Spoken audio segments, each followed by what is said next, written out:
السلام علیکم ورحمۃ اللہ وبرکاتہ۔ تفسیر قرآن لیکچر نمبر 2۔ امید ہے کہ کل کا لیکچر نمبر 1 آپ تمام حضرات نے سن لیا ہوگا اور سمجھ بھی لیا ہوگا۔ آج انشاءاللہ لیکچر نمبر 2 کا آغاز کیا جاتا ہے۔ آج ہم انشاءاللہ العزیز جن موضوعات کے اوپر گفتگو کریں گے اس میں سب سے پہلے سورۃ الفاتحہ کا ترجمہ ہوگا، اس کے بعد سورۃ الفاتحہ کی کچھ تفسیر، پھر اس کے بعد اس سورت کے اندر مختلف جو ورڈز ہیں جو مشکل ہیں، جن کا عربی کے اندر معنی ہر کسی کو نہیں آتا، تو ان کو کوشش کی جائے گی کہ آسان اور سہل انداز کے اندر ان کا ترجمہ بتایا جائے، تاکہ وہ ہمیشہ کے لیے آپ کو مستحضر اور آپ کے ذہن نشین ہو جائے۔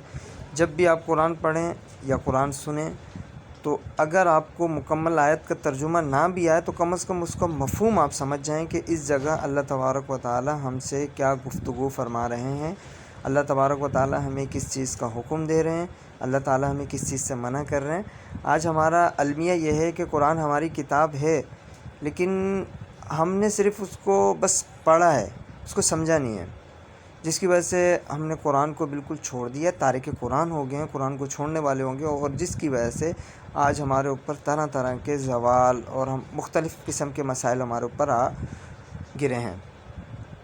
تو کوشش کریں گے کہ یہ جو ہمارا کورس ہے اس کے اندر تمام جتنے بھی ہمارے ممبرز ہیں وہ کوشش کریں گے اس کے اندر محنت لگن کے ساتھ صرف 10 منٹ کا لیکچر ہوگا وہ آپ نے سننا ہے، اور انشاءاللہ جب بھی آپ قرآن سنیں گے تراویح کے اندر، نماز کے اندر، تو آپ کو انشاءاللہ قرآن سمجھ بھی آئے گا، اور نماز کا یا تراویح کا یا قرآن پڑھنے کا آپ کو مزہ بھی آئے گا، لطف آئے گا، کیونکہ آپ کو معلوم ہوگا کہ اس جگہ اللہ تبارک و تعالیٰ آپ سے کیا ارشاد فرما رہے ہیں۔ تو بغیر کسی تاخیر کے آج ہم اسٹارٹ کرتے ہیں اپنا سبق۔ تو سب سے پہلے ترجمہ، اعوذ باللہ من الشیطان الرجیم، بسم اللہ الرحمن الرحیم۔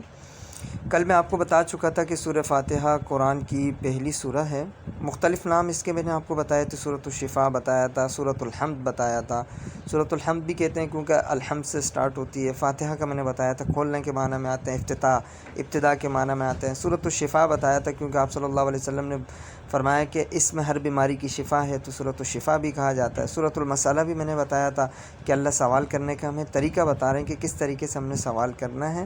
سبع مثانی بھی بتایا تھا میں نے، ام القرآن بھی بتایا تھا، یہ تو کل ہو گئی تھی گفتگو۔ آج اس کا ترجمہ کر لیتے ہیں۔ الحمدللہ رب العالمین۔ الحمد کا مطلب ہوتا ہے تعریف کے معنی میں آتا ہے، کسی چیز کی جب خوبی بیان کی جاتی ہے اس کو حمد کہا جاتا ہے، ہم عام طور پہ کہتے ہیں حمد و ثنا، ٹھیک ہے۔ تو حمد کا لفظ جو استعمال ہوتا ہے یہ تعریف کے لیے ہوتا ہے، خوبی بیان کرنے کے لیے ہوتا ہے، اور یہ صرف اور صرف خاص ہے اللہ کے لیے۔ للہ، سب کو پتہ ہے اللہ، اور رب کہتے ہیں پالنے والے کو، ٹھیک ہے۔ رب یربی، تربیہ، یہ تربیت سے نکلا ہے، تربیت کرنے والا، پالنے والا۔ عام طور پہ ہمیں کوئی پالتا ہے یا ہماری تربیت کرتا ہے ہم اس کو مربی کہتے ہیں، یہ میرے مربی ہیں۔ والدین پالتے ہیں وہ بھی ہمارے مربی ہوتے ہیں۔ تو رب کا معنی پالنے کے آتے ہیں کہ اللہ تبارک و تعالیٰ نے ہم کو پالا ہے، کہ ہمیں بچپن سے لے کے بڑا کیا اللہ نے، ماں کے پیٹ سے لے کر بڑھاپے تک جو ہماری زندگی ہے سب اللہ تبارک و تعالیٰ نے یہ ہمارے لیے کیا ہے، ٹھیک ہے۔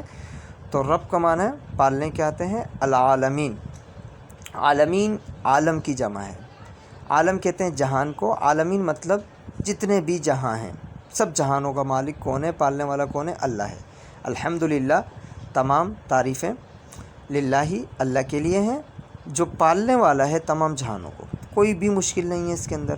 الرحمن الرحیم، رحمان ہے نہایت رحم والا ہے، ٹھیک ہے، رحمان ہے بہت مہربان ہے، رحمت والا ہے، ٹھیک ہے۔ رحمان اور رحیم دونوں کے معنی سیم ہیں، رحم کے معنی میں آتے ہیں، را حا میم دونوں کے اندر مادہ پایا جا رہا ہے، دونوں کا معنی رحم کا آتے ہیں۔ تو یہاں پہ اللہ تبارک و تعالیٰ نے اپنے رحم کی صفات کے لیے دو الگ الگ ورڈز یوز کیے ہیں، ایک رحمان، ایک رحیم۔ ان دونوں کے اندر فرق کیا ہے یہ انشاءاللہ میں آپ کو بتاؤں گا۔ رحمان اور رحیم کے اندر تھوڑا تھوڑا فرق ہے، وہ میں انشاءاللہ آپ کو تفسیر میں بتاؤں گا، رحمان کسے کہتے ہیں، رحیم کسے کہتے ہیں، ٹھیک ہے۔ اور رحمان بہت مہربان ہے، اور رحیم کا معنی نہایت رحم والا ہے۔ مالک یوم الدین، مالک آپ کو معلوم ہونا چاہیے، مالک کو کہتے ہیں، مالک ہے، ٹھیک ہے، اللہ تعالیٰ کی قدرت میں ہے، ٹھیک ہے۔ یوم الدین، یوم کہتے ہیں دن کو، اردو کے اندر بھی کہا جاتا ہے یوم، دن کو کہا جاتا ہے عام طور پہ، یوم کا تو ہر کسی کو معنی پتہ ہوگا۔ دین کا معنی آتا ہے یوم الدین، دین جزا کے دن کو بولتے ہیں. سزا اور جزا کا جو دن ہوتا ہے اس دن کو کہا جاتا ہے سزا اور جزا کو دن کہا جاتا ہے. یوم الدین یعنی جزا اور سزا کے دن. اب جزا اور سزا کا دن کون سا ہے؟ قیامت کا دن ہے. تو اللہ فرما رہے ہیں کہ مالک یوم الدین، اللہ تعالیٰ مالک ہیں قیامت کے دن کا. ٹھیک ہے، یوم جزا کا اللہ مالک ہے. ایاک نعبد، ٹھیک ہے، ایاک نعبد، نعبد کا معنی تو عبادت کے آتے ہیں. اس کے اندر آپ کو واضح ہو رہا ہوگا اب سے نکلا ہے نعبد، ہم عبادت کرتے ہیں. ایاک صرف آپ کی، ایاک یہ معنی میں آتے ہیں صرف تخصیص کے لیے آیا ہے کہ اللہ ہم صرف آپ کی عبادت کرتے ہیں، بس تخصیص کے لیے آیا ہے. صرف آپ کی عبادت کرتے ہیں، اس کے علاوہ ہم کسی کو سجدہ نہیں کرتے، وہ کسی اور کی عبادت نہیں کرتے. وَإِيَّاكَ نَسْتَعِينُ، اور مدد بھی صرف آپ سے ہی طلب کرتے ہیں. نستعین استعانت سے نکلا ہے، ٹھیک ہے، مدد طلب کرنے کے معنی میں آتا ہے. اہدنا الصراط المستقیم، اہدنا ہدایت سے نکلا ہے، یا اللہ ہمیں ہدایت عطا فرما. کون سی ہدایت؟ صراط راستے کو کہتے ہیں. یا اللہ ایسے راستے کی ہدایت عطا فرما. مستقیم، مستقیم کہتے ہیں سیدھے کو، ٹھیک ہے، خط مستقیم کہا جاتا ہے، بالکل سیدھا خط جو ہوتا ہے، سیدھی لکیر ہوتی ہے یہ، ٹھیک ہے. تو یہ مستقیم کا معنی کیا آتا ہے؟ سیدھے راستے پہ چلا. اہدنا، یا اللہ ہم کو ہدایت دے، ہم کو چلا کہ کس پہ چلا؟ الصراط، ایسے راستے پہ جو سیدھا ہو. اب سیدھا راستے سے کیا مراد ہے؟ اللہ تبارک و تعالیٰ اس کی خود ہی تشریح بیان فرما رہے ہیں. صراط الذین انعمت علیہم، یا اللہ ایسے راستے پر، صراط مانے وہی راستہ، الذین ان لوگوں کے راستے پر، ایسے راستے پر، انعمت علیہم جن پر آپ نے انعام کیا. ٹھیک ہے، جن پر آپ نے انعامتا انعام سے نکلے، جن پر آپ نے انعام نازل کیا، یا اللہ ایسے لوگوں کے راستے پہ ہمیں چلا. غیر ما آتا ہے، غیر ما آتا ہے نہ کہ ایسے لوگوں کے راستے پہ. یہاں پہ استثناء کر رہے ہیں، یہ لفظ استثناء ہے کہ نکار رہے ہیں کہ اللہ ہمیں سیدھے راستے پہ چلا اور ایسے لوگوں کے راستے پر جن پر آپ نے انعام کیا. غیر کا معنی آگے تو مطلب یہ ہو جائے گا نہ کہ ایسے لوگوں کے راستے پر. ٹھیک ہے، ان لوگوں کو نکال دے، ایسے لوگوں کے راستے پہ اللہ نہیں چلانا. المغضوب علیہم جن پر آپ کا غضب ہوا، والضالین اور جو گمراہ ہوئے. امید ہے کہ ترجمہ جتنے بھی ہمارے ممبرز ہوں گے جو سن رہے ہیں ترجمہ سمجھ گئے ہوں گے سارے. اچھا، اس صورت کی تھوڑی سی میں پہلے آپ کو ایک حدیث بیان کر دیتا ہوں جو جس سے آپ اس صورت کو اور زیادہ اچھے سے سمجھ جائیں گے. صحیح مسلم کے اندر ایک روایت ہے کہ آپ صلی اللہ علیہ وسلم فرماتے ہیں کہ حدیث قدسی ہے، اللہ فرماتے ہیں کہ سورہ فاتحہ میرے اور میرے بندے کے درمیان مشترک ہے. میرے اور میرے بندے کے درمیان مشترک صورت ہے، یعنی آدھی صورت اللہ کی ہے، آدھی صورت بندوں کی ہے. اب کس طریقے سے دیکھیں، اگر آپ غور کریں تو سورہ فاتحہ کے اندر تقریباً ٹوٹل 7 آیات ہیں. الحمدللہ رب العالمین پہلی آیت ہے، الرحمن الرحیم دوسری آیت، مالک یوم الدین تیسری آیت، ایاک نعبد و ایاک نستعین چوتھی آیت، اور اہدنا الصراط المستقیم پانچویں، صراط الذین انعمت علیہم چھٹی، غیر المغضوب علیہم ولا الضالین یہ 7ویں آیت ہے. 7 آیتیں ہیں. اچھا، اس میں شروع کی 3 آیتیں اگر آپ دیکھیں تو اس کے اندر صرف اور صرف اللہ کی حمد و ثنا بیان ہو رہی ہے. الحمدللہ رب العالمین، یا اللہ ہم صرف کیا الحمدللہ رب العالمین تمام تعریفیں اس اللہ کے لیے ہیں جو تمام جہانوں کو پالنے والے ہیں. جسٹ اللہ کی تعریف ہے اس کے اندر. الرحمن الرحیم نہایت رحم والا، نہایت مہربان. ٹھیک ہے، مالک یوم الدین قیامت کے دن کا، جزا کے دن کا مالک.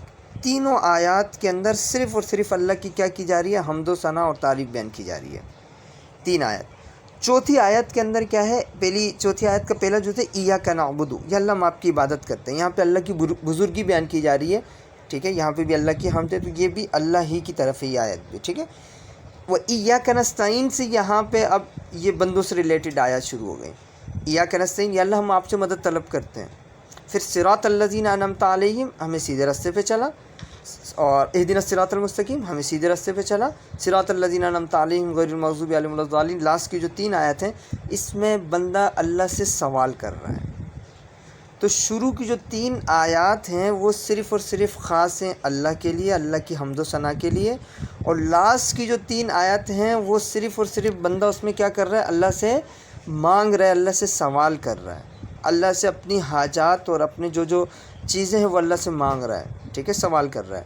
اور جو درمیان والی آیت ہے، ٹھیک ہے، آیت نمبر 4، وہ آدھی اللہ کی بزرگی بیان کر رہی ہے، اللہ کی خوبی، اللہ کی حمد، اللہ کی بزرگی بیان کر رہی ہے، اور آدھی کے اندر بندہ اپنی مدد طلب کر رہا ہے۔ تو یہ کیا 3.5 آیتیں اللہ کے لیے ہیں، 3.5 آیتیں اس بندے کے لیے ہیں۔ روایت میں آتا ہے کہ ابھی آپ امید ہے کہ سمجھ گئے ہوں گے اس روایت کا مطلب، کہ یہ بندہ اور اللہ کے درمیان کیسے مشترک ہے، آدھی اللہ کی اور آدھے بندوں کی، کہ آدھے میں اللہ کی تعریف بیان کی جا رہی ہے، آدھے میں بندہ اللہ سے سوال کر رہا ہے، ٹھیک ہے۔ تو اللہ فرماتے ہیں کہ جب بندہ الحمدللہ رب العالمین کہتا ہے تو اللہ جواب دیتے ہیں کہ فرشتوں سے فرماتے ہیں کہ اے فرشتوں دیکھو یہ بندہ میری حمد بیان کر رہا ہے۔ الرحمن الرحیم جب کہتا ہے اللہ فرماتے ہیں کہ دیکھو یہ میری ثنا بیان کر رہا ہے، میری تعریف کر رہا ہے۔ اور مالک یوم الدین جب کہتا ہے بندہ تو اللہ فرماتے ہیں کہ یہ دیکھو یہ میری بزرگی بیان کر رہا ہے۔ اور ایاک نعبد و ایاک نستعین جب اس آیت پہ بندہ پہنچتا ہے، یہ آیت پڑھتا ہے، تو اللہ فرماتے ہیں فرشتوں سے اے فرشتوں دیکھو یہ آیت میرے اور میرے بندے کے درمیان مشترک ہے، آدھی میری آدھے میرے بندے کی ہے۔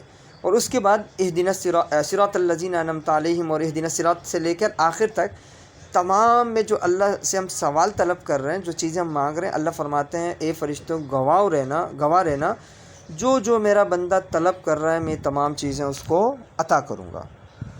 تو یہ حدیث ہے، امید ہے کہ یہ حدیث اگر آپ سمجھ جائیں تو میرے خیال سے پورا مفہوم آپ سورہ فاتحہ کا سمجھ جائیں گے، اس کی تفسیر میں یہی کافی ہوگا، لیکن پھر بھی کچھ تفسیر باقی ہے، ٹائم چونکہ لمبا ہو رہا ہے، 11 منٹ ہو چکے ہیں، زیادہ ہو رہا ہے ٹائم، تو آج کا سبق یہیں تک رکھتے ہیں۔ کل انشاءاللہ مزید اس کی کچھ تشریح بیان کی جائے گی اس صورت کی، اور کچھ الفاظ ہیں جن کے اوپر میں انشاءاللہ آپ کو بتاؤں گا، جیسے رحمان رحیم میں کیا فرق ہے، اور مغضوب علیہم ولا غضب کن لوگوں پہ ہوا، گمراہ کون لوگ ہوئے، تو ان کا کچھ معنی آپ کو انشاءاللہ بتاؤں گا، اور کچھ اور تھوڑی سی تشریح جس سے سورہ فاتحہ اور زیادہ واضح ہو جائے۔ اللہ تعالیٰ سے دعا ہے کہ اللہ تبارک و تعالیٰ عمل کی توفیق عطا فرمائے۔ السلام علیکم ورحمۃ اللہ وبرکاتہ۔